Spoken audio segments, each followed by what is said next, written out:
Everyone, നമുക്കിന്നൊരു മുരിങ്ങപ്പൂ തോരൻ വെച്ചാലോ? ഇപ്പം മുരിങ്ങയുടെ സീസണല്ലേ, അപ്പോൾ ഒരുപാട് മുരിങ്ങപ്പൂ കിട്ടുന്നുണ്ട്. നിങ്ങളൊന്ന് ഉണ്ടാക്കി നോക്കണേ. ഇതിന് വേണ്ടിയിട്ട് നമ്മൾ എടുക്കുന്നത് പരിപ്പും മുരിങ്ങപ്പൂവും സവാളയുമാണ്. നമ്മൾ മുരിങ്ങപ്പൂ വിത്ത് പരിപ്പിൻ്റെ തോരനാണ് നമ്മൾ ഉണ്ടാക്കുന്നത്. ഒരു പ്രത്യേക സ്വാദാണിത് കഴിക്കാൻ വേണ്ടിയിട്ട്.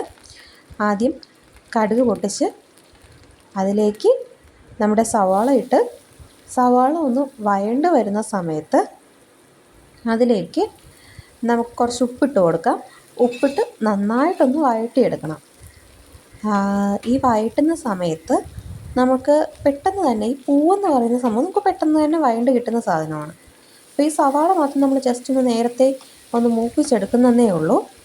സവാള നല്ല വഴണ്ട് വരുമ്പോൾ അതിലേക്ക് നമ്മൾ തണ്ട് കളഞ്ഞ് വെച്ചിരിക്കുന്ന മുരിങ്ങപ്പൂ ആഡ് ചെയ്ത് നന്നായിട്ടൊന്ന് ഇളക്കി ഒന്ന് അടച്ച് വയ്ക്കാം. അടച്ച് വയ്ക്കുന്ന സമയത്ത് നല്ല ക്ലിയറായിട്ട് വെന്ത് വരും.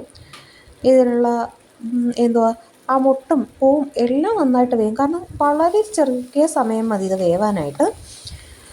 ഇത് വെന്തതിന് ശേഷം, അതായത് പൂവ് വെന്തതിന് ശേഷം നമുക്കിതിലേക്ക് നമ്മൾ വേവിച്ച് മാറ്റി വെച്ചിട്ടുള്ള പരിപ്പ് തട്ടാം. ഓൾറെഡി വേവിച്ച് മാറ്റി വെച്ചിരിക്കുന്ന പരിപ്പാണ്. അതിലോട്ട് എടുത്തിട്ട് ഇത് രണ്ടും കൂടെ നന്നായിട്ട് മിക്സ് ചെയ്യണം. ഈ പരിപ്പ് വേവിച്ചതിൻ്റെ ചെറിയൊരു ഈർപ്പം കാണുമല്ലോ, ആ ഈർപ്പവും കൂടെ നമുക്കൊന്ന് നന്നായിട്ടൊന്ന് തട്ടിക്കുടഞ്ഞെടുത്ത് ഈർപ്പം ഒന്ന് തട്ടിക്കളയാം. അതിനുശേഷം നമുക്കിതിലേക്ക് തേങ്ങയുടെ അരപ്പ് ആഡ് ചെയ്യണം.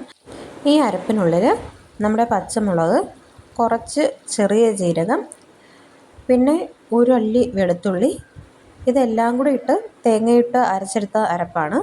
ഇതുകൂടെ ഇട്ട് നന്നായിട്ടൊന്ന് വേവിച്ചെടുത്ത് കഴിഞ്ഞാൽ തോരൻ റെഡിയായി.